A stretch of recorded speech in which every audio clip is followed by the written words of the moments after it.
സുഹൃത്തുക്കളെ, ഞാനിന്ന് വീഡിയോ ചെയ്യുന്നത് രണ്ട് പ്രത്യേകതകളുണ്ട്. ഒന്ന് ഈ ദിവസത്തിൻ്റെ പ്രത്യേകതയുണ്ട്, പിന്നെ ഞാൻ ഈ നിൽക്കുന്ന സ്ഥലത്തിന് ഒരു പ്രത്യേകതയുണ്ട്. ദിവസത്തിൻ്റെ പ്രത്യേകത എന്ന് പറഞ്ഞാൽ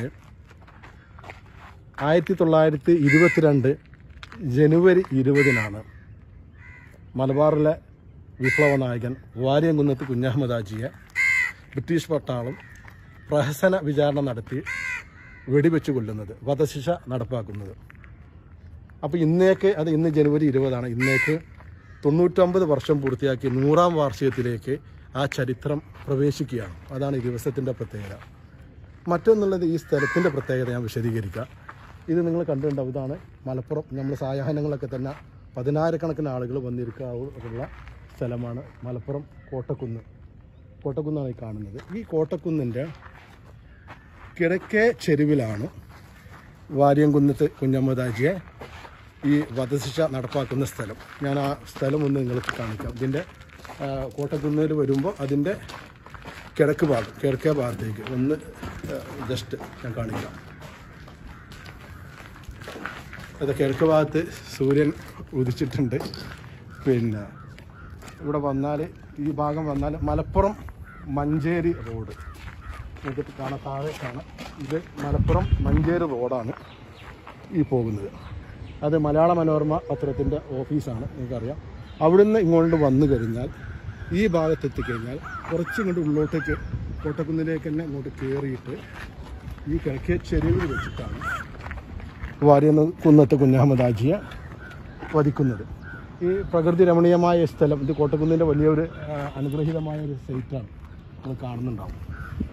അപ്പോൾ ഇതിൻ്റെ ഈ ഭാഗത്ത്, അതായത് സ്ഥലത്തിൻ്റെ പ്രത്യേകത എന്ന് പറയുന്നത്, ഈ ഭാഗത്ത് വെച്ചാണ് വാര്യംകുന്നത്ത് കുഞ്ഞഹമ്മദ് ഹാജി എന്ന് പറയുന്ന അദ്ദേഹത്തെ ധീരനായ ആ മാപ്പിള വിപ്ലവകാരിയെ ബ്രിട്ടീഷ് സൈനിക ഉദ്യോഗസ്ഥരും അതേപോലെ തന്നെ അവർക്കൊക്കെ അങ്ങാണിപ്പടി എടുത്തിരുന്ന ഇന്ത്യൻ പോലീസ് ഉദ്യോഗസ്ഥർ, അന്നത്തെ നാട്ടിലെ പോലീസ് ഉദ്യോഗസ്ഥരെ കൂടിയിട്ടാണ് ഈ വധശിക്ഷ, ഈ പ്രക്രിയ നടപ്പാക്കുന്നത്. അത് ചരിത്രത്തിൽ രേഖപ്പെടുത്തിയിട്ടുള്ളത്, ഞാനെപ്പോഴും വാര്യംകുന്നത്ത് കുഞ്ഞഹമ്മദ് ഹാജിയെ ആ ഒരു ധീരദേശാഭിമാനി എന്നതിൻ്റെക്കപ്പുറം ഒരു വിശ്വപൗരനായിട്ട് അദ്ദേഹത്തെ ഉയർത്തി കാണിക്കാറുണ്ട് പലപ്പോഴും. കാരണം ആ വിചാരണ നടക്കുന്ന സമയത്തുള്ള ചില സംഭാഷണങ്ങളുണ്ട്.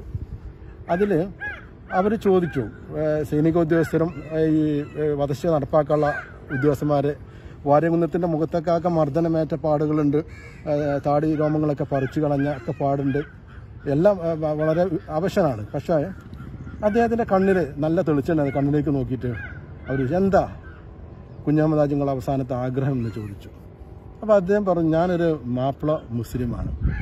നിങ്ങളെ പാരമ്പര്യം അനുസരിച്ച് നിങ്ങൾ വധശിക്ഷ നടപ്പാക്കുന്ന എൻ്റെ അറിവിൽ നിങ്ങൾ പിറകിലേക്ക് വെടിവെച്ചിട്ടാണ് വധശിക്ഷ നടപ്പാക്കുക, കണ്ണ് കെട്ടിയിട്ട്.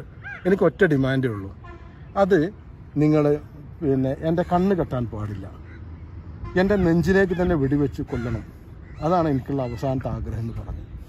അപ്പം അങ്ങനെ വളരെ സധൈര്യം ധീരമായിട്ട് അത് അവരോട് പറഞ്ഞപ്പോൾ, അതിനുശേഷം പിന്നെ പല സംഭാഷണങ്ങൾ അതിൻ്റെ ഇടയിൽ നടക്കുന്നുണ്ട്. അപ്പോൾ അദ്ദേഹത്തെ പരീക്ഷിക്കാനായിട്ട് അവസാനം ഈ ഉദ്യോഗസ്ഥർ ചോദിക്കുന്നുണ്ട്, എങ്ങനെയുണ്ട് ഹാജിയാർ ഇപ്പോൾ എന്ന് ചോദിക്കുന്ന ഒരു രംഗമുണ്ട്. അതിന് അദ്ദേഹം കൊടുത്ത കൃത്യമായൊരു മറുപടി ലോകത്ത് ഏതൊരു ഭരണാധികാരിയും വിപ്ലവകാരികളായ ഭരണാധികാരി ചോദിച്ച അതേപോലൊരു ചോദ്യമാണ്. വളരെ കുറഞ്ഞ ആളുകൾ അങ്ങനെ ചോദിച്ചിട്ടുള്ളൂ ചരിത്രത്തിൽ. എന്തായാലും അദ്ദേഹം ചോദിച്ചൊരു ചോദ്യം തിരിച്ചു ചോദിച്ചത്, എങ്ങനെ ഉണ്ടായിരുന്നു എൻ്റെ ഭരണം എന്നാണ് അദ്ദേഹം ചോദിച്ചത്.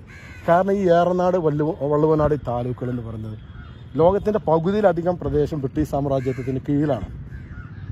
എന്നിട്ട് സൂര്യൻ അസ്തമിക്കാത്ത ഈ സാമ്രാജ്യത്തിൽ ഈ 2 താലൂക്കിൽ ആദ്യത്തെ ഇന്ത്യയിലെ സ്വതന്ത്ര സർക്കാർ വാര്യംകുന്നത്ത് കുഞ്ഞഹമ്മദ് ഹാജി പ്രഖ്യാപിക്കുകയാണ്.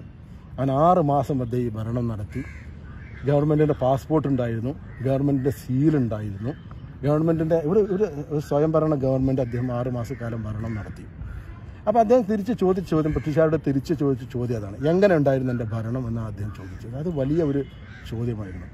ഈ ഒരു ചോദ്യം നാളെ പുതിയ തലമുറ ചോദിക്കാൻ സാധ്യതയുണ്ട് എന്നുള്ളത് മനസ്സിലാക്കിയിട്ട് തന്നെയാണ് പിന്നെ വാര്യംകുന്നത്ത് കുഞ്ഞഹമ്മദ് ഹാജിയുടെ ഒരു ഭൗതിക ശരീരം നമ്മുടെ ഈ മലബാർ പ്രദേശത്ത് ഉണ്ടായിട്ടുണ്ടെങ്കിൽ പുതിയ തലമുറ അതിൽ നിന്ന് ആവേശം ഉൾക്കൊള്ളും, പുതിയ ധീര ദേശാഭിമാനികൾ രംഗത്ത് വരുമെന്നുള്ള ഒരു വലിയ ഒരു ഭയത്തിൻ്റെ അടിസ്ഥാനത്തിലാണ് യഥാർത്ഥത്തിൽ വലിയ ഒരു ഗൂഢാലോചനയുടെ ഭാഗമായിട്ടാണ് വാര്യംകുന്നത്തിനെ വെടിവെച്ച് കൊന്നതിന് ശേഷം അദ്ദേഹത്തെയും അദ്ദേഹത്തിൻ്റെ ഗവൺമെൻറ്റുമായി ബന്ധപ്പെട്ടുള്ള സകല രേഖകളും ഒരു പെട്ടിയിലാക്കിയിട്ട് ഇത് രണ്ടും ഒരുമിച്ച് ഈ പ്ലോട്ടിൽ വെച്ചിട്ട് ചുട്ടുകരിക്കാനുണ്ടായത്. ഈ പ്ലോട്ടിൽ വെച്ചിട്ട് അതോടുകൂടിയിട്ട് ആ സർക്കാരിൻ്റെ നല്ല ഓർമ്മകളും വാരികുന്നത്ത് കുഞ്ഞഹമ്മദ് ഹാജി എന്ന് പറയുന്ന ധീര ദേശാഭിമാനി ഈ അന്തരീക്ഷത്തിൽ ശരിക്കും വിലയം പ്രാപിക്കുകയാണ് ഉണ്ടായത്.